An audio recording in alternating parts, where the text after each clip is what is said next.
Welcome to Paranormal Passport, the segment that takes you deep into the haunted corners of America, one state at a time. Today, we're traveling into the hills and hollers of Kentucky, where limestone caves run deep beneath the soil, where fog settles heavy in the Appalachian Mountains, and where history has left scars that some believe never fully healed. Kentucky isn't just bourbon and bluegrass. It's tuberculosis wards filled with the dying. It's outlawed legends. It's backwoods creatures. It's one of the most haunted regions in America, especially in Appalachia, where folklore and fear intertwine. Let's stamp our paranormal passport, grab your flashlight, and let's step in.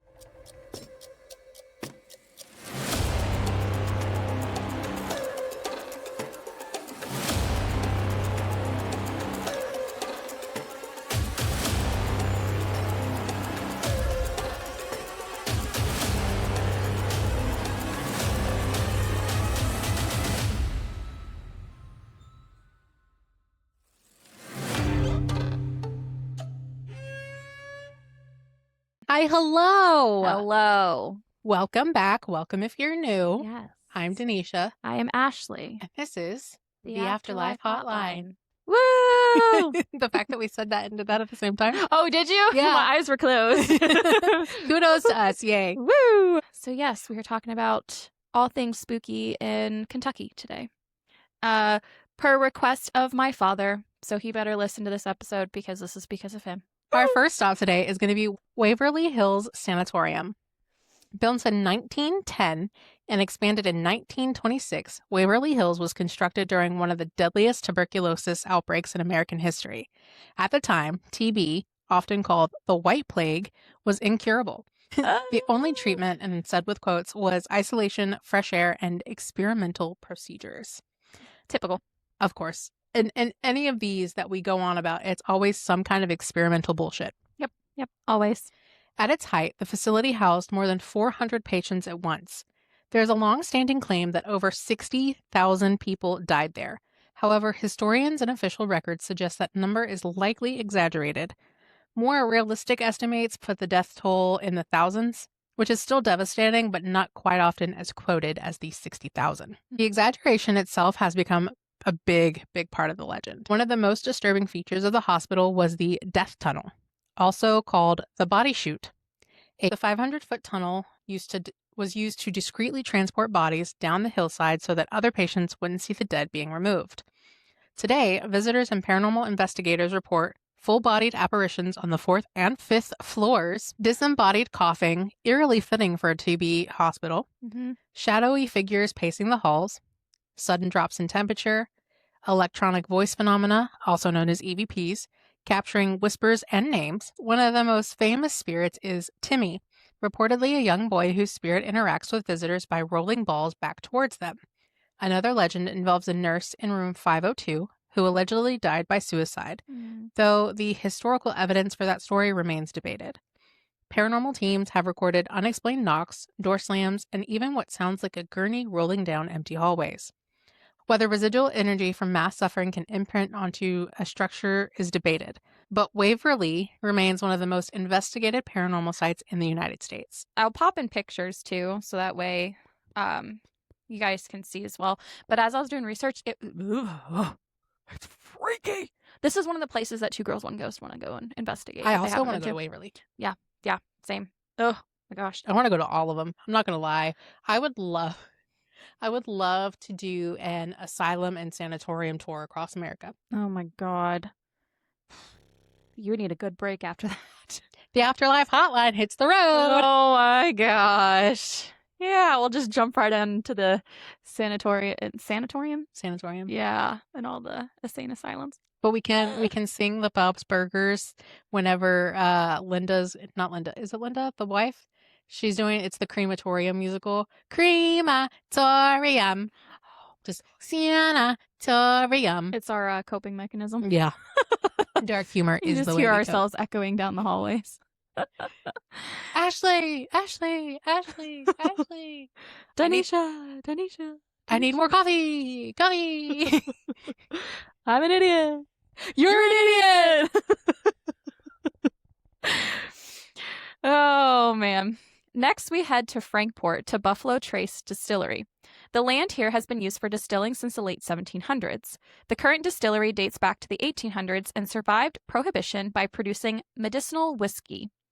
Long before it was called Buffalo Trace, it was known as the Old Fire Copper Distillery.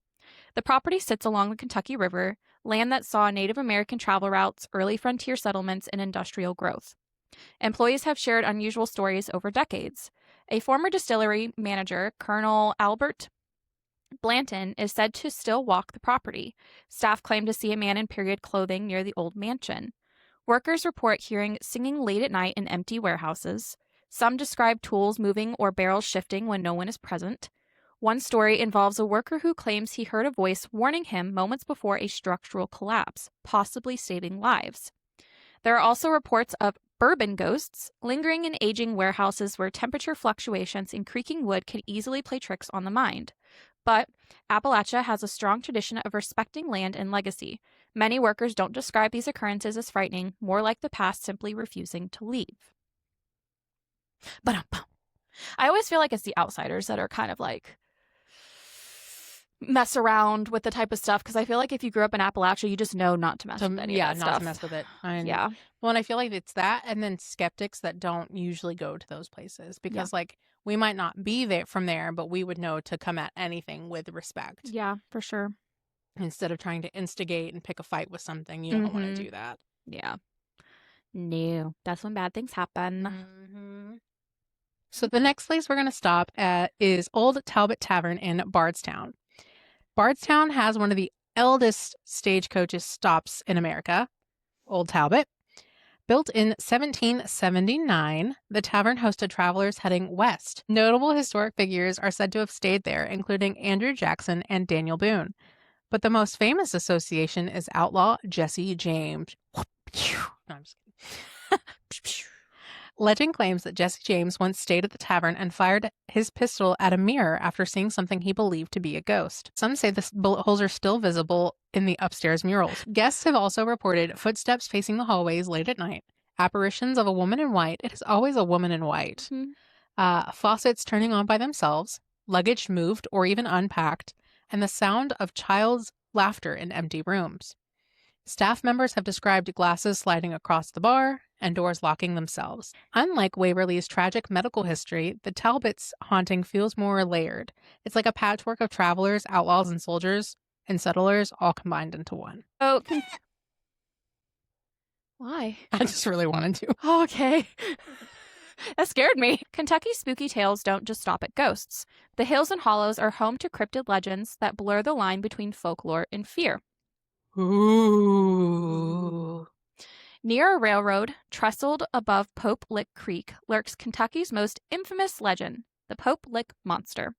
Often described as a Goatman hybrid, sometimes part sheep, sometimes fully horned, and the creature is said to live beneath the trestle. The legend claims it can mimic voices, hypnotize victims, and lure thrill seekers into the train tracks. Tragically, several deaths have occurred near the trestle over the years, though authorities tribute them to accidents involving people trespassing on the active railway, not a creature. Still, the myth persists. In Appalachian culture, stories like this often serve as warnings, cautionary tales to keep children from dangerous places, which I feel like a lot of this stuff is kind of, not saying it's not true, but it's definitely a story to keep kids away from where they shouldn't go. One of the most bizarre and enduring paranormal stories to come out of Kentucky didn't involve ghosts or old buildings. It involved an alien-like being in a rural farmhouse under siege. On the night of August 21st, 1955, in the tiny town of Kelly, 8 terrified people stumbled into the Hopkinsville police station just after 11 p.m., gasping that they had been fighting something outside their home for nearly 4 hours. What were they up against? According to their accounts, small silver creatures with oversized round heads, long arms ending in talons, and bodies that seemed to shimmer in the dark. This is the skin of a killer, Bella. I was just thinking vampires. The sequence began innocently enough. A man named Billy Ray Taylor, visiting a friend's farmhouse, went to fetch some water and saw a bright rainbow-hued object streak across the night sky. When he ran back inside to warn the others, their dogs began barking frantically. Something was out there. According to the terrified witnesses, the creatures didn't just hover nearby. They approached windows, peered in, and even seemed to reach toward the house. Peeping Toms. Honestly, the fuck? Armed with rifles and shotguns, the families fired repeatedly at the figures. Bullets reportedly rang with metallic sounds and seemed to have no effect. At one point, one of the beings allegedly reached down and grabbed Taylor's hair. After hours of this terrifying ordeal, they finally piled into cars and raced into Hopkinsville to get help. Mm. Police, who went back to the farmhouse, found shell casings, broken screens, and bullet holes, but no physical evidence of any creatures. Reports the next day described the scene as chaotic yet eerily quiet once authorities arrived. Some officers were genuinely shaken while others were skeptical. What makes this story especially notable is its lasting cultural impact. It is widely credited with popularizing the image of extraterrestrials as little green men, even though the original witnesses described them as silver. Today, the community near Kelly celebrates an annual Little Green Men Day festival, Jesus Christ, turning the strange Kentucky encounter into a piece of local folklore that still fascinates and unsettles in equal measure. So I'm wondering if the silver is like them technically being the grays that they talk about. Like, I don't know if they're little, but I've always heard people talk about the grays. Yeah. So I'm curious if that They're may in be, connection. or they're their own type of species. Well, deep in the Appalachian woods, especially around coal fields and remote hollers, locals have long whispered of strange beasts that defy easy explanation. One of the most persistent cryptids of this region goes by two names, the White Thing and the Sheepsquatch. The story begins decades before Sheepsquatch becomes a cryptid staple of paranormal shows. In the mid-20th century, folklorists recorded tales from hunters and storytellers in West Virginia about an unnerving albino creature emerging from the dark timber. Huge, ghost white, and shaped wrong for any known animal. These early tales, often shared around campfires or passed down through generations, described a beast as large as a bear with stark white fur, glaring eyes, and a bone-chilling shriek more like human in distress than any animal's sound. That reminds me of when we went camping. By the 1990s, stories shifted from folklore into repeated eyewitness accounts, especially in Boone, Kanawha, Putnam, and Mason counties. Witnesses described what came to be called Sheepsquatch, a cryptid roughly the size of a bear, covered in thick, wool-like white fur, with a long snout, goat-like horns, sharp fangs, and powerful limbs ending in raccoon-like hands. That is a combination. Wow. Some encounters included a former Navy seaman who claimed he watched the creature drink from a creek before it loped back into the woods, children who said it stood upright like a bear on its hind legs, towering over 6 feet tall before disappearing. Motorists who spotted it in roadside ditches sometimes described it as having horns and a musky, sulfur-like odor, a detail that makes the creature even more unsettling. I feel like the sulfur-like odor is pretty common for Bigfoot and stuff like that. While the core of these stories was rooted in West Virginia, cryptid researchers and folklore enthusiasts note that similar sightings, woolly, white, horned creatures in forested backwoods, have cropped up across the border, the broader Appalachian region, including in Kentucky's hollows. In Kentucky, some hunters and campgoers have claimed to glimpse a massive pale creature in remote forests, growling and moving with surprising speed. So, unlike the bear or known wildlife. These reports, though rare and often anecdotal, echo the Sheepsquatch description so closely that many cryptid enthusiasts believe the legend transcends state lines across Appalachia.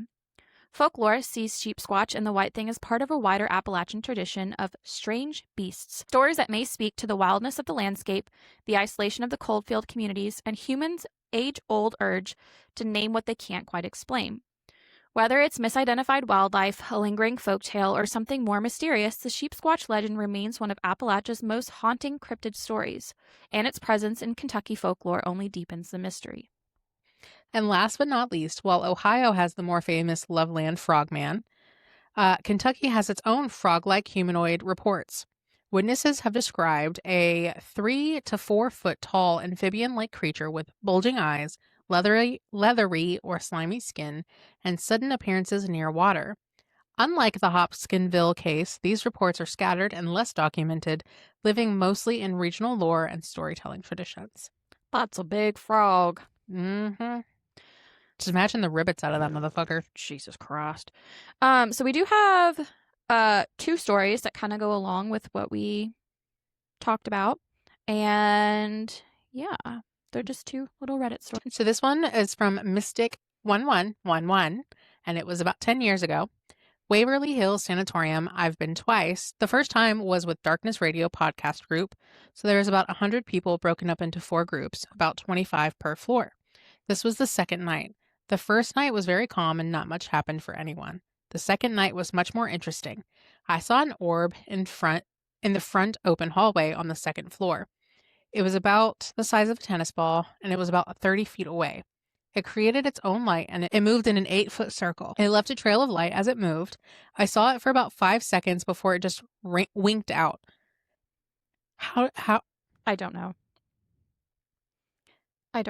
All right. It was one of the coolest things I had ever seen. This was a paranormal event, so Chris Fleming was there using an early version of the ghost box. He got a lot of voices coming through, and it even called him an asshole at one point. Mark and Debbie Constantino, I wonder if they're related to the Constantino I know, were there also, and they were able to get very good EVPs, especially in one of the record rooms. We also did see shadow people crossing doorways and casting shadows in the hallways. This was in several locations. We looked, and there were no trees that could have created these shadows. The second time I went, there were only 10 of us, with the whole place to ourselves. We did see shadow people just at the edge of our lights and crossing open doorways. One person had a teddy bear with an EMF detector in it, and at one point the detector went off, and a minute later it moved a little. I will say that paranormal bear that people use to sense like touch and temperature and stuff like that, that little shit's creepy. It's creepy. She can pop in a picture right here. It's so creepy. It's very interesting and a fun place to hunt. I would definitely go back there again. In a related story, at the Darkness Radio event, they auctioned off items that were found at Waverly, like old medicine bottles. I bought a doll that someone left for the children's spirits. Mark Constantino did an EVP session with the doll, and an old man came through.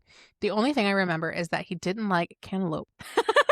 It's so random. It makes me think of our spaghetti ghost. Oh my God. About a year after I got it, the wife came home, and a large bowl of potpourri that was on the top of our entertainment center had flipped over and broken about 5 feet away. The wife was cleaning it up and yelling at the doll, "I know you did this, and that wasn't very nice," when a telescope and its tripod fell over. It had been sitting there for 2 years and sat there for another 2 and never fell over again. Another time a child was like, "Fuck yo telescope. Fuck that telescope. Fuck that potpourri." Another time she was coming down the stairs and heard a kid singing. It stopped before she got into the room that the doll was in, but the rocking chair it was in was rocking just slightly. Then she heard a faint kid's laugh. So weird events, but not too scary. I would not like hearing a child singing in my home. This makes me think creepy. of tiptoe through the tulips. La la la la la la la la la Tiptoe through the tulips with me. Anyway. So the second one we got is by Mr. Frog 686. Ribbit. From 4 months ago. Strange encounters on my property in Kentucky. This is his experience. I'm not one to believe in Bigfoot or Sasquatch or whatever other kind of paranormal beings walk the woods at night. However, I can't for the life of me explain what the hell is happening.